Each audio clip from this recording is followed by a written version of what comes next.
전기현상과 자석에 의한 자기현상은 서로 연관이 없는 독립된 현상이라고 믿어왔다고 그랬죠. 그런데 1820년에 웨르스테드가 우연히 전류주위의 나침판의 바늘이 움직이는 것을 발견하고 깜짝 놀랐다고 했죠.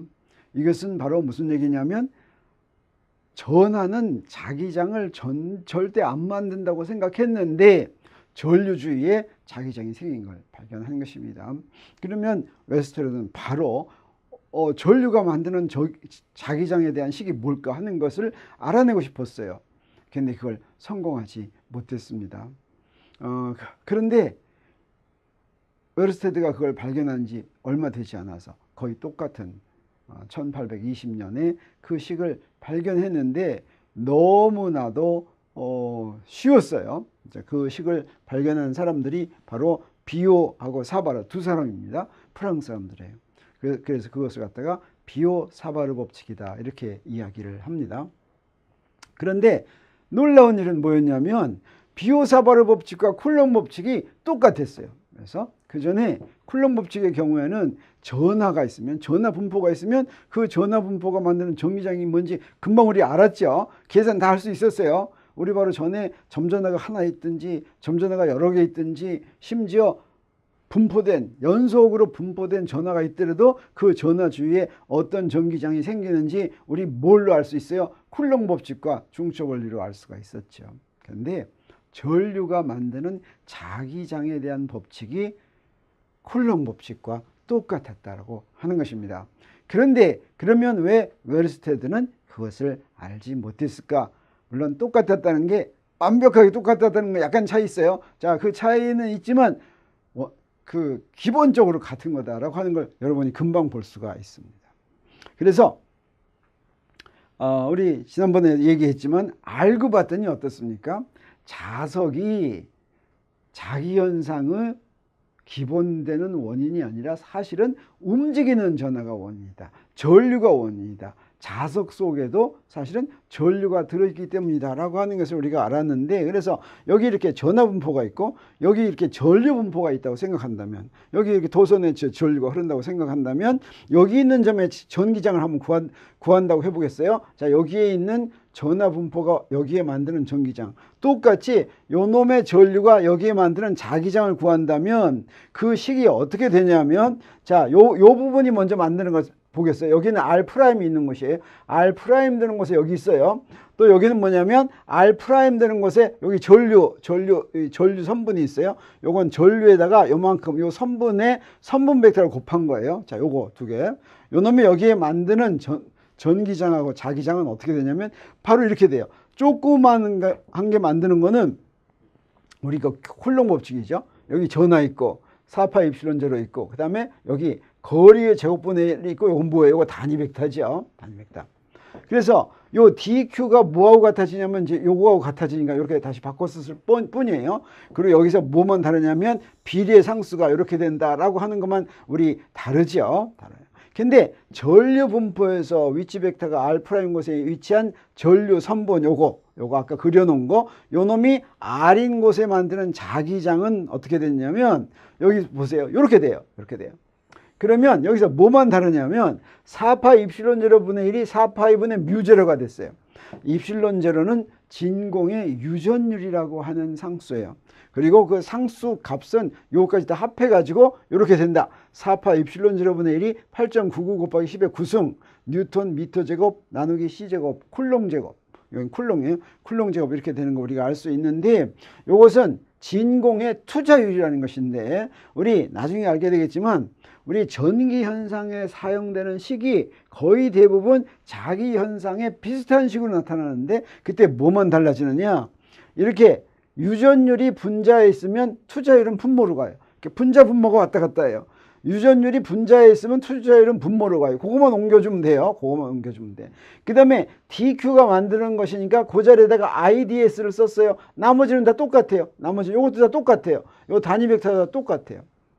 그래가지고 여기에 요 조그만 거가 만드는 조그만 전기장, 조그만 데가 만드는 조그만 자기장 이렇게 나왔죠. 그렇지만 여기서 여기까지는 지금 두 개가 원칙적으로 똑같다는 걸 알 수가 있겠어요. 이게 바로 뭐예요? 거리의 제곱에 반비례하고, 이건 전하에 비례하고, 이건 뭐예요? 그 부분에 전류에 비례하는 자기장이 생기죠. 여기까지 똑같죠. 근데 뭐가 달라야지 되냐면, 자, 요게 요거예요. 요건 그냥 써놓은 게 아니에요. 이건 어떤 이게 뭡니까? 두 벡터 사이의 벡터 곱이죠. 자, 여기서 일부러 두 벡터 사이의 벡터 곱을 이렇게 썼습니다. 왜냐면 자, 여기서 요게 벡터예요. 근데 요 앞에 건 다 스칼라예요. 그래서 벡터 앞에다 그대로 스칼라 써줬는데, 이 경우는 어떠냐면 요게 벡터고 요것도 어때요? 요것도 벡터죠. 그래서 벡터하고 벡터인데 벡터하고 벡터를 곱해서 그 결과가 뭐가 나왔어요? 이것도 벡터죠. 이렇게 벡터하고 벡터하고 곱해서 벡터가 나오게 하려면 여기다 크로스를 해줘야 되는데, 이 크로스를 해주면 이거 벡터 곱해주는 거예요. 그럼 방향이 어떻게 됩니까? 요게 요 방향, 요 단위 벡터의 방향이 이쪽 방향이고, 그 다음에 요 i의 방향이 요런 방향이라면 그때 크로스 방향은 어떻게 돼요? 여기서 여기로 돌리면서 오른나사가 진행하는 이 방향이죠. 이 방향. 여기도 수직이고 여기도 수직인 방향. 그런 방향은 알고 봤더니 그냥 요것도 벡터라는 거 알고 요것도 벡터라는 거 알고, 그럼 벡터 곱해주는 벡터 방향하고 똑같았어요. 그게 바로 뭐였냐면 웨르스테드가 알아내지 못한 것입니다. 여기 전류가 이렇게 있을 때 여기에는 나침반이 어떤 모양을 하고 있었어요? 이 나침반이 이런 모양을 하고 있지 않았어요. 문제는 뭐였냐면 이 나침반이 여기서 이런 모양을 하고 있었다고 하는 거예요. 그래서 이건 바로 뭐냐면 전류의 방향과 여기서 여기 R 방향, 요 두 방향에 전부 수직인 방향, 요걸 돌려주는 방향, 이렇게 전류의 방향 이렇게 돌려주면 요게 이쪽 방향이 됐어요. 다시 말하면 전류에서 뺑뺑 도는 방향으로 됐다라고 하는 거죠. 요것 때문에 몰랐는데 그게 바로 뭡니까? 이것도 벡터고 이것도 벡터면 여기다 크로스만 해주면 당연히 알 수 있는 거였죠. 바로 이것 때문에 웨르스테드가 이것을 알아내지 못했다라고 하는 겁니다. 그래서 조금 더 복잡한 것까지 한번 여기 말로 썼네요. 쿨롱 법칙에서는 전기장의 원인인 dq가 스칼라인데, 비오-사바르 법칙에서는 자기장의 원인인 요게 IDS가 벡터여 가지고 그 방향 알아내는 것을 웨르스테드가 하지 못했다고 하는 것입니다. 그러면 우리 전하분포 전체가 하는 걸 한다면 아까 D를 한 거를 다 더해주면 그 전체 전하분포가 만든 전기장이 나왔죠. 그래서 다 적분해 줬어요. 그러면 이렇게 됐고, 그 다음에는 전류는 어떻게 돼요? 전류된 것도 다 더해주면 되겠어요. 이렇게 다 더해주면 될 텐데, 이렇게 다 더해주는 것을, 이 전류를 IDS를 우리 어떻게 바꿔 쓸 수가 있냐면, IDS 요거를 전류 밀도로 바꿔 써줄 수가 있습니다. 전류 밀도는 단위 이 넓이를 지나가는 전류예요. 그래서 어떻게 하냐면 요 놈을 갖다가 I를 넓이로 나눠주면, 이렇게 넓이로 나눠주면 이게 전류 밀도가 되겠어요. 요 놈의 방향은 뭐의 방향이 되면 요거의 방향이 되겠어요. 그 방향이 S라고 한다면 이게 바로 전류 밀도 벡터다, 이렇게 쓸 수가 있겠어요. 그래서 여기서 A로 나눠주고 곱해줬어요. A로 나눠주고 곱해주면 요게 바로 전류 밀도가 되겠어요. 요게 바로 전류 밀도가 되고, 근데 여기다가 A에다가 단면의 넓이에다가 높이를 곱하면 이게 바로 뭐예요? 이게 바로 부피가 되겠어요. 그래서 IDS는 JDV라고 바꿔 쓸 수가 있어요. 그러면 전류를 따라서 선적분한 것이 이게 전류 밀도에 대한 모든 공간에 대한 부피적분이 되는데, 이게 바로 여기서 이렇게 되는 거예요. 전류 부피에 대한 모든 부피적분이 이렇게 되면 이걸로서 우리 자기장을 구할 수 있는데, 여기서 바로 우리 그 차이를 바로 알 수가 있죠. 그래서 우리 전기장과 자기장의 차이는 뭐냐면 다 똑같아요. 다 똑같은데 여기에 전하 밀도 있는 자리에 전류 밀도 있고, 그 다음에 여기는 아무것도 안 써 있는데, 그렇죠? 요거 스칼라니까 아무것도 안 써 있어요. 전류 밀도는 벡터고 요것도 벡터니까 여기 벡터 곱해주고 요거만 달라요. 요거만. 그 다음에 또 뭐만 달라요?